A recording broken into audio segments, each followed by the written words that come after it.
clubs have a contract with the media. So Ben will share with you his observation, what he's seen, what he's observed, and he probably will give you some ideas what he thinks contract should be. So let's start. Is that okay? So Lazarus, let's let them know who you are. You're quite a handsome man. So Ben is also quite handsome. Of course, most handsome is in the middle, but we tried to get a lady to sit at the corner. So unfortunately, all of you get to see Ben only lah. So Ben, what about you? How long have you been doing this newscasting? Media presentation about 10 years now. Presentation of 10 years really? Yeah. Alright. And what were you, man? Football. Since 2010. 2010, huh? Playing or what? No, obviously not. I don't have like a player though. I've been with the Asian Football Confederation since 2010 and then moved to FM recently this year. So I'm still new to the association. FM? Yeah.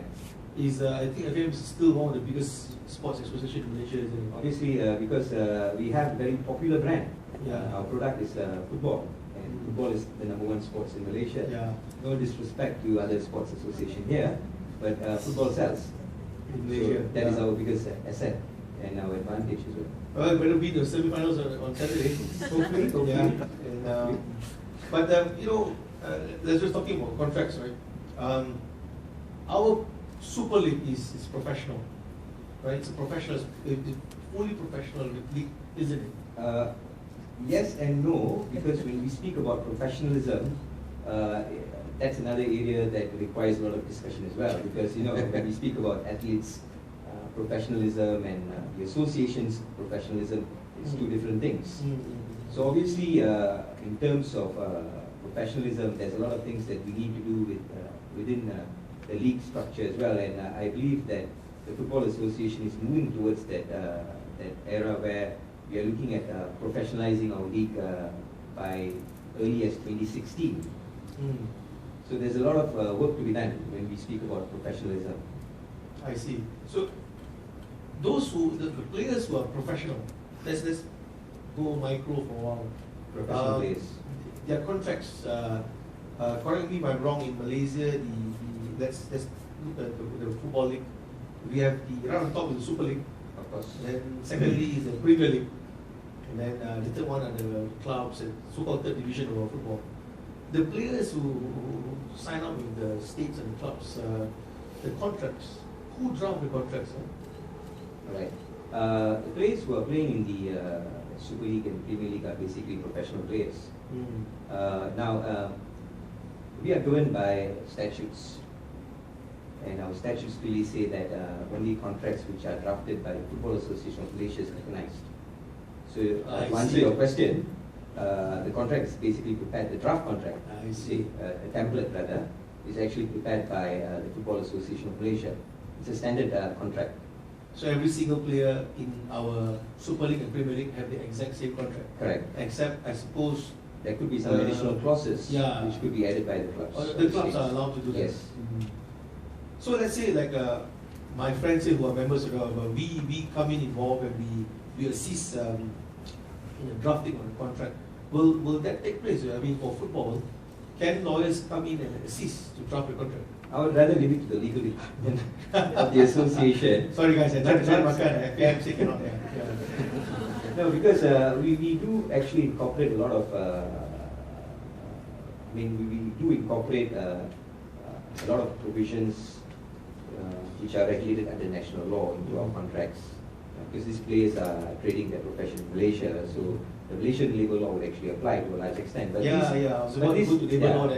contracts are basically standard contracts. I see. So it's except for the variation, everything is mostly the same. And to a large extent, these contracts are basically approved by the respective committee. Because within our structure, we have, for example, the Player Status Committee, we have the Legal Committee. So these committees basically vet these documents and approve these documents. And you have competent people, in other words, lawyers actually sitting in this committee to actually look into the legality of the contract. Ben, you've been around for 10 years, you said, in the media? Yeah. I'm sure you've seen lots and lots of conduct, characters in sports. What have you seen so far about contracts, the effects of contracts in media? Okay, that's a very good question. Before I sort of probe down further and answer the question, can I just get a show of hands? How many people here love football? Majority. How many of you like basketball? There's some. Other sports? Squash, hockey, okay. And how many of you don't know anything about sport but are attending the sports conference because you want to do your job better when it comes to sports contract? None. Oh, one. Okay, fantastic. Okay, thank you so much for your honesty, because the reason I asked that, not just to kill time, but basically if I want to give an example, I want to give an example that's beneficial for everybody. Because there's no point in me giving an American football example and everybody's going, how on earth do I play American football? All I'm going to see is the Disney Channel. Okay, and seeing all those Remember the Titans movies and whatnot. But earlier to your question, what I've seen, fortunately, unfortunately, as the media man, we see from what's in front of us. We try to probe to find out more information for the general public, because that's what media is all about. At the end of the day, the media person has to find out information that the general public wants to see. I'm sure many of you, when you see your favorite football team win or lose, you want to find out what is the coach thinking. Okay? And I'll give a basketball example. Has many of you heard of a basketball coach called Greg Popovich? Okay, he's the San Antonio Spurs coach. He is a media nightmare. Okay, I say he's a media nightmare because on contractual obligation, and this is the same in the BPL, the coaches have to talk to the press. It's either NBA TV, ESPN, Foxsports, or the respective channel, Turner Networks, or the respective channel that is handling basketball TV in America, or wherever that place may be. So Wendy Nix or Rachel Nichols, the ESPN journalist, will ask them questions. So Coach Popovich, you're shooting really badly. You know, what do you need to do better in the second half? Less turnovers. How are you going to do that? No turnovers. Can you give us a strategy of how you're going to approach the second half? Absolutely no turnovers. Thank you very much. And then he just walks off. I mean, as a fan, are you disappointed? Yeah, you're very disappointed. I mean, turnovers, I could have told you that.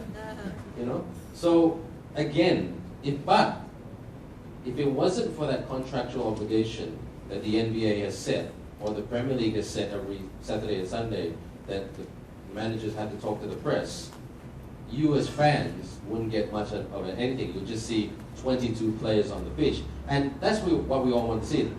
We don't want to admit this, but we all like drama. We all love to see the drama that happens on the pitch and off the pitch. Why did they fight? Why did Ashley Cole throw a pizza at Sir Alex Ferguson in 2005 when Arsenal and Manchester United played each other? Okay? Sorry? Cesc Fabregas? I was told it was Ashley Cole. So, anyway, again, these are the rumor mills of the media. So it wasn't for that contractual obligation. The Arsene Wengers, the Greg Popoviches of this world would be walking that way after a match. Yeah, they won't talk to you guys. They won't talk to you. I mean, they actually quite hate us. Actually, I remember Ray Wilkins, a very famous referee, came up to when I attended a Premier League football course last year, just to enhance my knowledge of football and how to read the game. It was a referee's course, actually, and we wanted to try to get into the head of the referee. He said to me, "Are you from the media, lad?" I said, "Yes, I am." I didn't like his tone, I think, so that's why I was sort of reluctant. He goes, "You know what, in my line of work, we actually hate you guys." Okay, brilliant, nice to meet you too. Obviously, you haven't tasted some of our finest delights called char kway teow, which I wanted to take him out, but the next question was, does he eat spicy food? So, again, sports people are trained for their respective sport. Football is to score goals, to stop goals. Basketball, put the ball in the hoop, stop the hoop, and so forth and so forth. Media is the last thing they want to do. That's why a lot of the athletes are saying, look, I don't give a toot about media. I should just focus on my performance of my job. But what they don't realize, and they've come to accept, that media, I mean, their brand, their football, there is a way of life. Now with social media, now with Instagram, now with Facebook, you, all of you, all of us, we are part of the action. We can send Rio Ferdinand a Twitter saying, basically, you're crap. Or you're good, for that matter. We have that right. And there's nothing he can do about it. Okay, that is the unofficial rules of the game. But again, it goes back to answer to your question, contract. If it wasn't for the legal contracts, and God bless the lawyer, or God bless the lawyers. If it wasn't for that, TV would be quite a dull product. Okay? Because, again, not everybody wants to see the whole 90 minutes of a match, or a whole 120 minutes, or a whole 48 minutes of a basketball match, or in 80 minutes of a rugby match. People want to see the drama. So in order to get to that, and drama is always sensitive, isn't it? Drama is always sensitive. I mean, Mario Balotelli, he's been in hot soup because of what he said over Twitter the last couple of days. Again, for me as a journalist, before I start asking the questions, I would love to find out the legal framework around it so we can get the answers to the questions. Because usually, sometimes, more often than not, actually as media people, we waste a lot of time. Rather than going through the right channels, we'll go through our own channels. It's a relationship-based game. We'll call Along, Ali, John Smith, whoever, and say, hey mate, can you get me in? Can you give me 15 minutes with Mario Balotelli? This is the journalist in the UK. Or if Mario Balotelli is coming to town, can you get us some time with him? And we want to ask these questions. More often than not, we're speaking to the wrong people. Again, should we be speaking to the lawyer? Why not? But sometimes the lawyer will say, I don't know, go ask the CEO. You think the CEO is free? The CEO is a CEO. He's probably on some jet trying to make more money somewhere across the world. Okay? So again, I mean, I'm not trying to praise everybody here because everybody here is from the school of LLB. But LLB does come in very handy in my job. Excellent. Yeah. You know, sometimes I notice that on media, certain players are always shot at a certain angle, and even like Usain Bolt, and every time he completes his race, and most of the time he wins, he will do his funny stand. And so whenever he does that, and if he had trademarked that pose, and another athlete copy that pose, would you still take shots of that pose? So let's say I now copy Usain Bolt. You would look so convincing. Sorry, I'm your answer. There's too much, too much on the middle, yeah. But what does the media do? That once you're informed that there's a certain contractual and or a intellectual property rights. Well, another good question. The media would have a field day with that, an absolute field day. It would sell newspapers. Headlines would go like hotcakes, because if the general public knows that, let's just say, for lack of a name of a better sprinter, Justin Gatlin.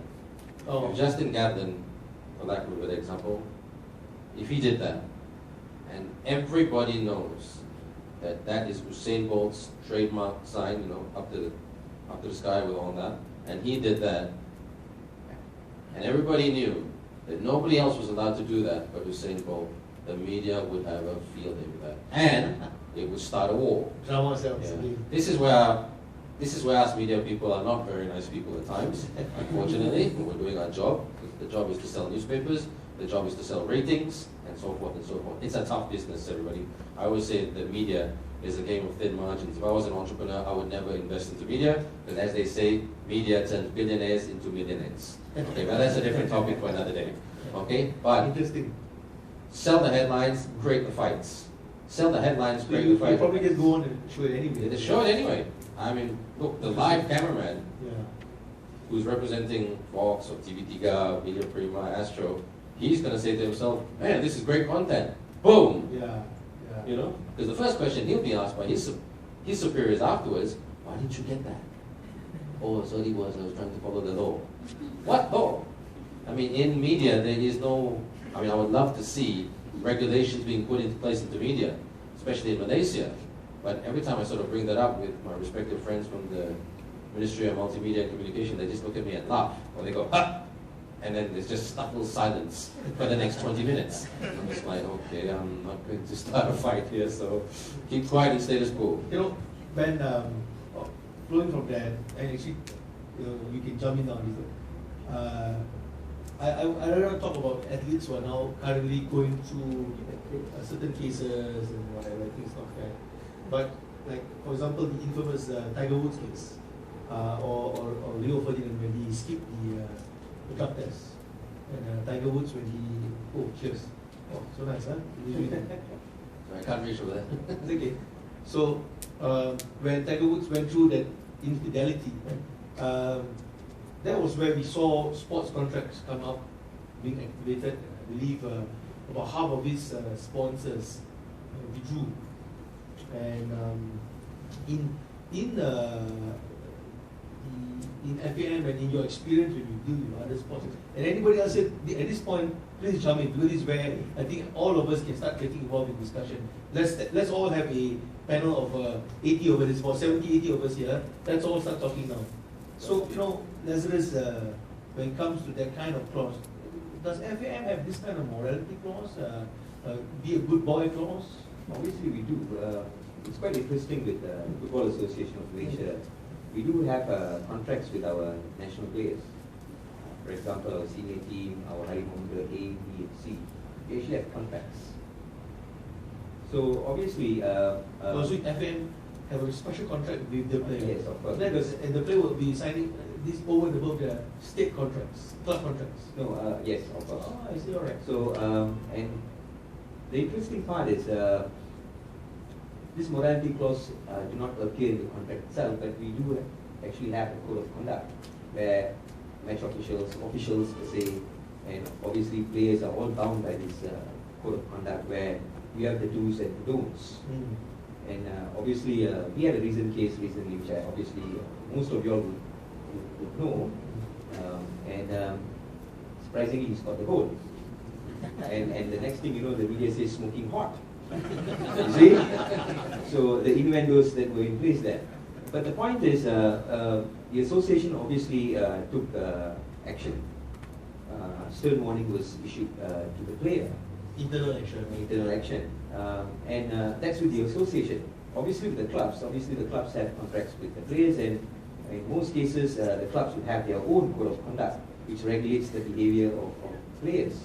And the players are actually bound by these rules and regulation. Other than this kind of terms and lessons, this is my personal curiosity. We just heard Siti Sharon spoke about tax. And in the sports like squash, we have a very strong squash contingent here. Nicole Davids is winning for fun.